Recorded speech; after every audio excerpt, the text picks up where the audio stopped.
राजुरी बेल्ले मतदारसंघातून स्नेहल शेळके स्मिता कंशे उभे आहेत. काय वाटते कोण निवडून येईल? त्याच्यामध्ये काय सांगता येत नाही आता. परिस्थिती दोन्ही बाजून समान आहे. काय होईल सांगते. पण आता भविष्यामध्ये नाही म्हटलं तर या मतदारसंघाचा विकास करायचा असेल तर कुणाला दिलं पाहिजे? त्याच्यात लोकांच्या आपले कसं सांगता येईल. लोकांचा विश्वास आहे, पण तुम्हाला काय वाटतं का बाबा यांना दिल्याच्या नंतर हे भविष्यात या मतदारसंघाचा विकास करतील? माझ्या दृष्टीनं दोन्ही उमेदवार सारखेच आहे, पण शेळकेबाईचं कसं आहे पारडर वाटतं.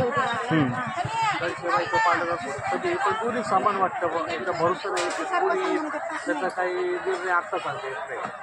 थोड्या दिवसांनी आपल्याकडे जिल्हा परिषद निवडणूक लागलेली आहे आणि त्याच्यामध्ये जिल्हा परिषदेसाठी स्नेहल शेळके आणि स्मिता कंशे उभे आहेत. तुम्हाला काय वाटतंय कोण निवडून येईल या मतदारसंघात? कोणी आलं तरी आमची वजह आम्हालाच घ्यावं लागतं. फक्त मतलब आमच्या पाया पडतात. एकदा त्यांचा मतलब साधला का पार जवळून गेले तर विचारते नाही.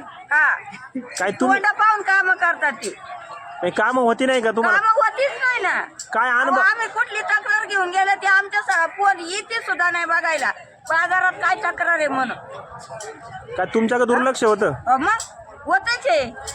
कुठला पक्ष येत नाही बघायला. काय फायदा त्या पक्षांचा? तेवढ्या पुरता यायचं आपल्या वरून पोचार फिरवायचं का चालले. यांचा आम्हाला काय फायदा नाही. मतदान आलं का तेवढे पाया पडायला येतात. मत इलेक्शन झालं का तुम्ही कोण आणि आम्ही कोण. मतदान निवडून गेल्याच्या नंतर दुर्लक्ष होतं का उमेदवार? दुर्लक्ष होतच आहे. असा काय अनुभव आहे का तुमचा? लय वेळा अनुभव आहे. निवडणूक लढवत आहेत, कोणती तरी एक बाई येईल असं कन्फर्म कोण? कन्फर्म नाही सांगू शकत. सध्या पण वारं कुठं वाहते काय वाटतंय? भारत दोन्ही काही चालू आहे. उलटही चालू आहे, सोयीचे चालू आहे. काय अंदाज नाही. नाही अंदाज. स्मिता कंशे आणि स्नेहल शेळके आणि सध्या मतदारसंघाचे निवडणुकीचे वारे वाहत आहेत. काय वाटते कोण निवडून येईल? आपण जोर कुणाचा आहे मतदारसंघात? तुम्हाला कोण वाटतं? असं एकच येईल ना, आता एकाला एकच येणार ना दोन्हीपैकी. तुम्हाला कोण वाटतंय कोण यावा? शेळकेताई. स्नेहल शेळके निवडून येतील. त्याच्यामध्ये दोन उमेदवार आहे कंशे शेळके. काय वाटते कोण येईल निवडून? दोन्ही टपला जे सांगता येत नाही. टपला आहे निवडणुकीत, पण आता एक जर आला पाहिजे तर तो कोण आला पाहिजे? कोण येईल? काय ते आता जनतेच्या मनावर आहे ना. तुम्हाला कोण वाटतंय?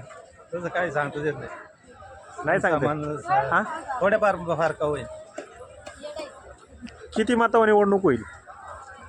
हजाराच्या आसपास खेळ संघर्ष आहे भरपूर संख्या. तुमच्या मनातला उमेदवार कोण आहे? काय नाव? काय सध्या जिल्हा परिषद निवडणूक लागली, काय अजून काही नक्की सांगता नाही. पण आता या ठिकाणी स्नेहल शेळके स्मिता कंशे निवडणूक लढवत आहे. तुम्हाला काय वाटते कोण विजयी होईल? काय विजय होईल तर कंशे. हा कंशे विजय होईल असं तुम्हाला वाटतंय का? म्हणजे काम का नवीन चेहरा काय का? म्हणजे सध्या निवडणूक जी ती लागली आहे आणि त्या निवडणुकीमध्ये कंशे शेळके उभे आहेत. त्यापैकी कोण निवडून येईल काय वाटते तुम्हाला? हा पण तुम्हाला काय वाटतंय? आपण कंशे की शेळके? शेळके येतील. काय आणलंय? हा का? सध्या आपल्याकडे निवडणूक लागलेली आहे जिल्हा परिषदची. स्मिता कंशे स्नेहल शेळके उभे आहेत. कोण निवडून येईल काय वाटतंय तुम्हाला? आजी कोण निवडून येईल? काय सध्या वातावरण काय? वारं कुठं चाललंय? पण आता कंशे की शेळके? आजी तुमचं मत काय? तुम्हाला काय वाटतंय? कंशेबाई. हा बेल्ल्याचे. काय सध्या जिल्हा परिषद निवडणूक लागलेली आहे, कंशे शेळके उभे आहेत. काय वाटतंय कोण निवडून येईल काय वाटतंय?